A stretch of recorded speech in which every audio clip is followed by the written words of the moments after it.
What's up guys, I'm Nico of CamCrunch and this is my iPhone 6s Plus.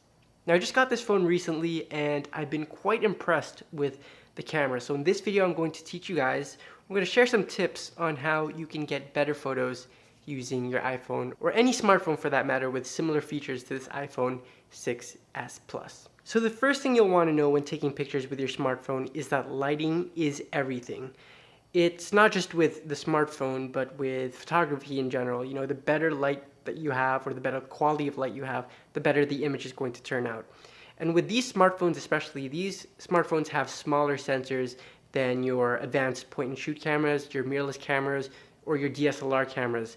So these really don't perform too well in low light situations, and I'm sure some of you or all of you are aware of that. You might take a picture at night and it just doesn't look as good as the pictures you take in the day.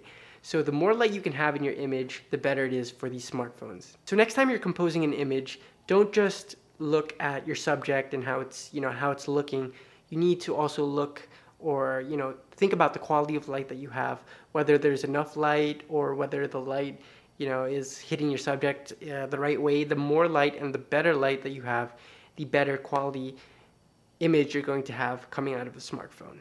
Now the second tip is to always have your subject in focus. And I know this sounds simple, but it's often overlooked. So when you usually take a photo with your smartphone, a lot of people will just point and then click and then take that shot. But what you can do with most phones is you can, point. You can click on something and it's going to adjust the focus to focus on whatever you click on. And that's very important because sometimes you'll see an image where you don't do that, where you don't point and click to get something in focus. When you look at it later on, it looks just slightly softer than it should be. And that could simply be because, the image is focused on something, right next to whatever you wanted in focus or right behind it. That can throw the whole image off. So always make sure you have your subject in focus. I know it's simple, again, but it makes the world of a difference. The third tip is to always get your exposure correct. So this tip is going to help you not just shoot in good lighting, but even in darker lighting situations where you normally have trouble getting a nice image.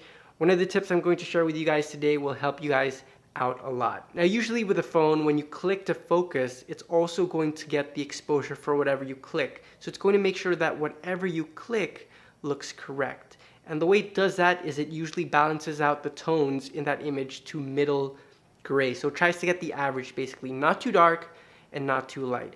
And when you're shooting in the daytime, it usually does the job just fine. So if you click on something, it's going to look correct.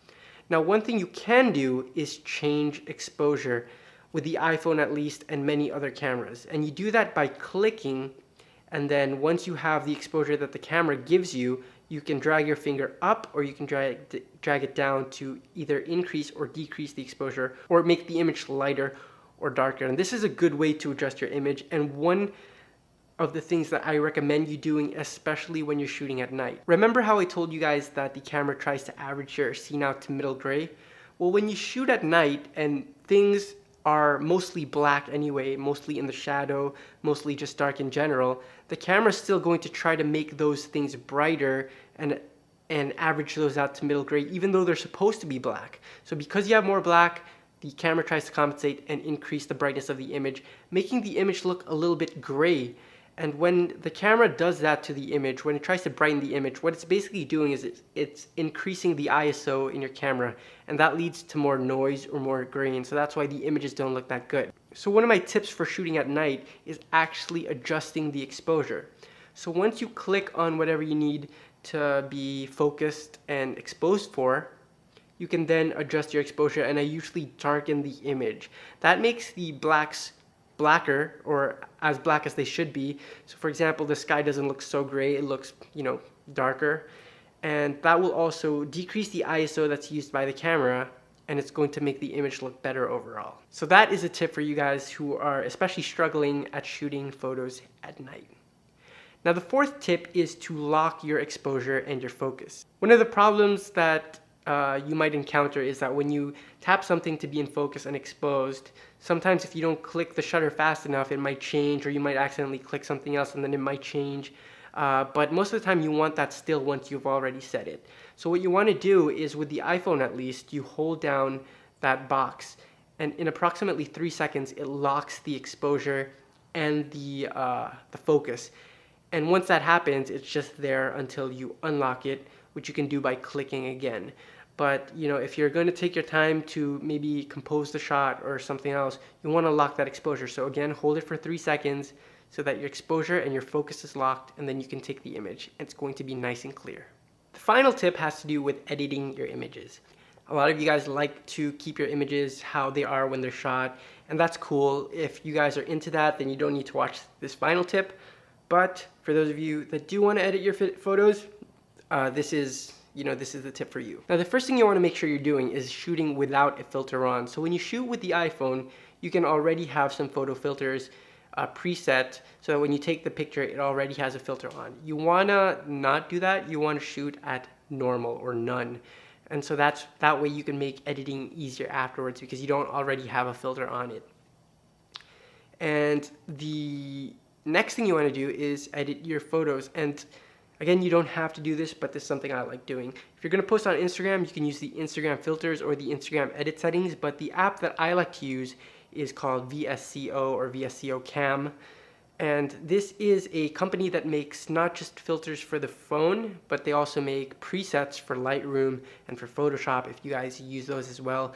I use Lightroom, and I do have some of their presets, and they're very, very nice. They're not, super accurate to film or how film would be, but you kind of get that look.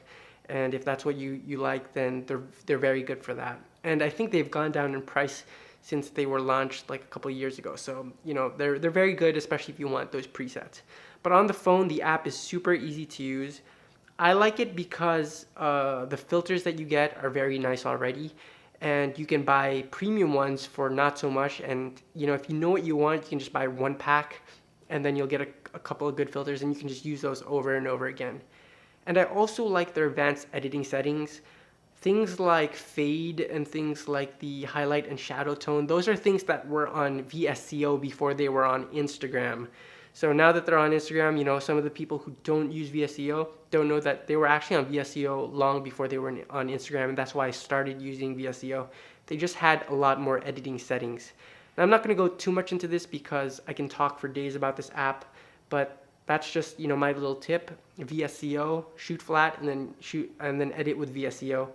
I like using C7 and C9 and doing some minor adjustments. You guys might like a different look, but that's what's cool about VSCO. They have a bunch of packs that you can use, and they all look different. So that's it, guys. Those are my 5 tips on shooting with your phone, specifically my iPhone. But these tips again will apply to any smartphone you have if they have the same features like autofocus, auto exposure adjustments, auto exposure lock. All those things will apply to your smartphone as well. You can check out my photos on Instagram. I'll leave the link down below. I still do post DSLR photos, but I am posting more photos with this because I do like the camera. And yeah, that's it, guys. If you like this video, definitely give it a thumbs up. Subscribe if you haven't yet, and I'll see you guys in the next video.